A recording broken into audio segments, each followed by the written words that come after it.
कुछ लोग कहते हैं कि उनको संविधान में आज़ादी का अधिकार प्राप्त है, अपना विरोध व्यक्त करने का, और सरकार की नीतियों के खिलाफ वो आवाज उठा सकते हैं और उनकी इस स्वतंत्रता को कोई भी रोक नहीं सकता है। इससे पूरा हिंदुस्तान सहमत है।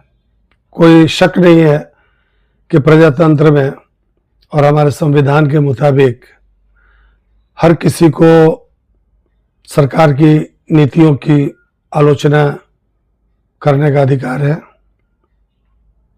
और वो पुरजोर तरीके से कर सकते हैं, ये अधिकार है। लेकिन हर अधिकार के साथ कर्तव्य जुड़ा होता है, ये भूलना भी गलत होगा। अगर सड़क पर चलने का अधिकार है तो हमारा कर्तव्य भी है कि ट्रैफिक रूल्स को फॉलो करें। अगर नहीं करेंगे तो सड़क पर ही गदर मच जाएगा। कोई अपने अधिकार का प्रयोग नहीं कर पाएगा। अगर बोलने का अधिकार है तो हमें इसका भी ध्यान रखना है कि समाज की व्यवस्था न बिगड़े, लोग बेवजह आहत ना हो और हम गाली गलौज ना करें। अभी सबसे ज़्यादा चर्चा में जंतर मंतर है। जिस भाषा का प्रयोग करके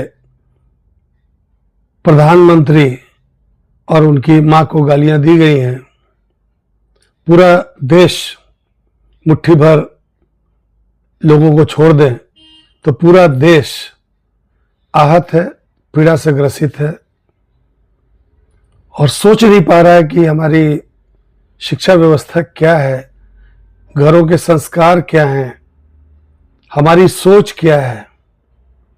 जिस प्रधानमंत्री ने भारत को पिछले 12 वर्षों में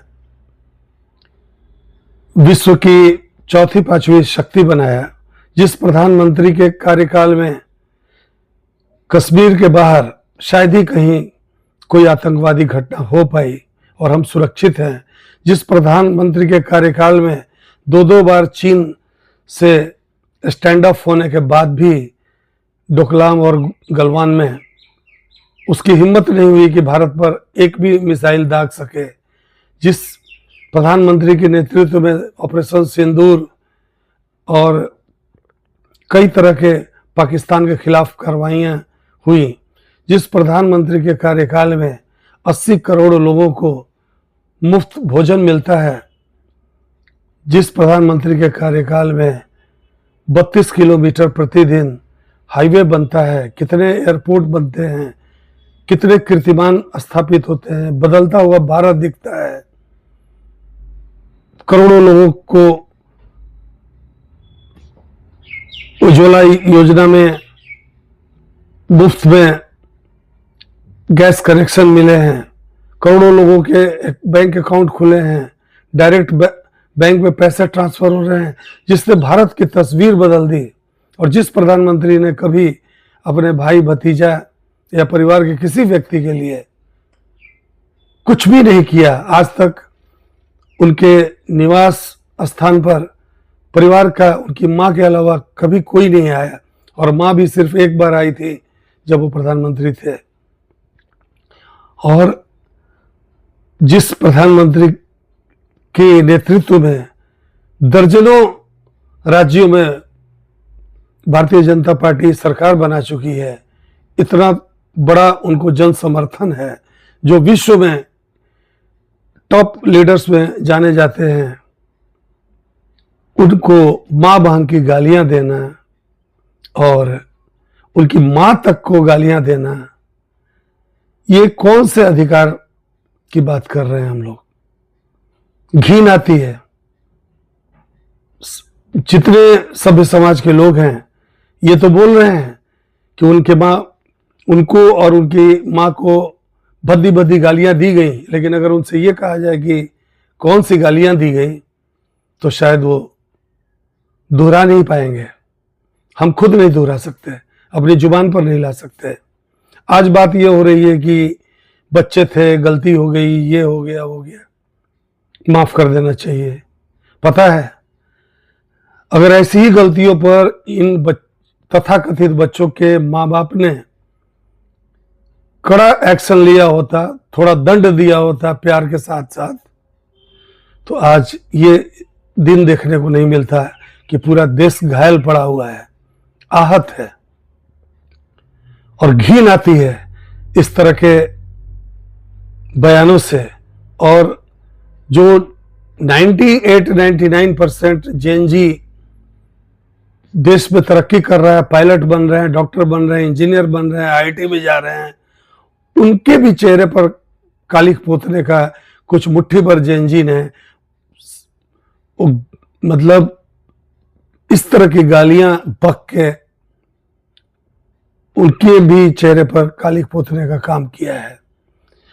जैसे माँ बाप ने कोई दंड नहीं दिया और आज ये ऐसे हो गए, अगर सरकार ने भी इनको दंड नहीं दिया तो ये कल कुछ भी कर सकते हैं, कुछ भी। सारी विदेशी ताकतें चाह रही हैं कि हिंदुस्तान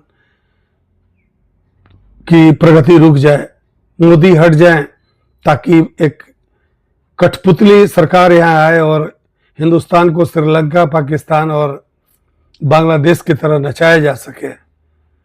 उन वैसी शक्तियों के हाथों में ये खेलते रहेंगे और आगे भी खेलेंगे। और हमारे संविधान के मुताबिक ही 18 वर्ष से ऊपर के लड़का लड़की को ये अधिकार है कि वो अपने जीवन का निर्धारण कर सके, यानी उसको उसकी मानसिक शक्ति को संविधान ने भी स्वीकारा है। तो 18 वर्ष के ऊपर के जो लड़के लड़कियों ने प्रधानमंत्री और उनकी मां को बद्दी बद्दी गालियां दी हैं, सार्वजनिक रूप से पूरे देश को आहत किया है, अगर उनके खिलाफ कोई कानूनी प्रक्रिया बनती है और दंड का प्रावधान है तो क्यों नहीं दंड दिया जाए। जिस तरह माँ बाप ने दंड नहीं दिया तो आज ये ऐसे हो गए, अगर हमने भी उनको दंड से वंचित कर दिया तो ऐसे कई प्रदर्शन होंगे और इससे बड़ी बड़ी घटनाएं फ्यूचर में आने वाली हैं।